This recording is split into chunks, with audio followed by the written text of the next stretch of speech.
Er wordt wel gekeken van hoe gaat het op Schiermonnikoog en hoe kan dat met zo'n kleine gemeenschap toch zo'n bloeiend en groeiend repaircafé. We bestaan nu 6 jaar en het gaat gewoon goed. Schiermonnikoog rint op de Waddeneiland voorop op het gebied van repaircafés. Eén keer in de mannen vindt dit plak en er komen een soort eilanders op aan. Verskaat voor werpen komen de revue voorbij en worden redden van het grof vuil. Dus van stofzuiger tot koffiezetapparaat en van kleine een dingetje om te eten of apparaten in huis. Het is heel verschillend, de gekste dingen. Nu vandaag was er een drone binnengekomen, nou dat krijg je ook natuurlijk op je brood.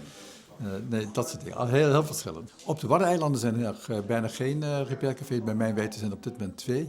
Maar er zijn wel initiatieven op de andere Waddeneilanden om dit ook te gaan doen.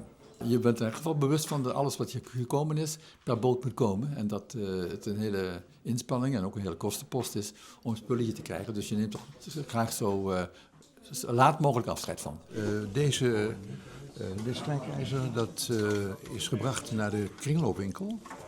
En als er iets defect is, dan gaan we het hier ook proberen te repareren. Bij het repaircafé binnen een soort eilanders belutsen. Het initiatief wordt dan ook goed ontvangen. Zorg dat je gewoon een enthousiaste groep mensen hebt die wat met hart en nieren willen doen. En zorg dat er iemand is die wat zorgt voor de continuïteit. De mensen zijn heel laaiend en verbaasd dat dat gratis gebeurt. Ze zijn heel blij. Degene wat repareert is net zo blij, want soms hoor je in één keer hiep, hiep, hiep, hij doet het. En dat maakt iedereen dan blij dat het gewoon weer gelukt is om dat te laten werken.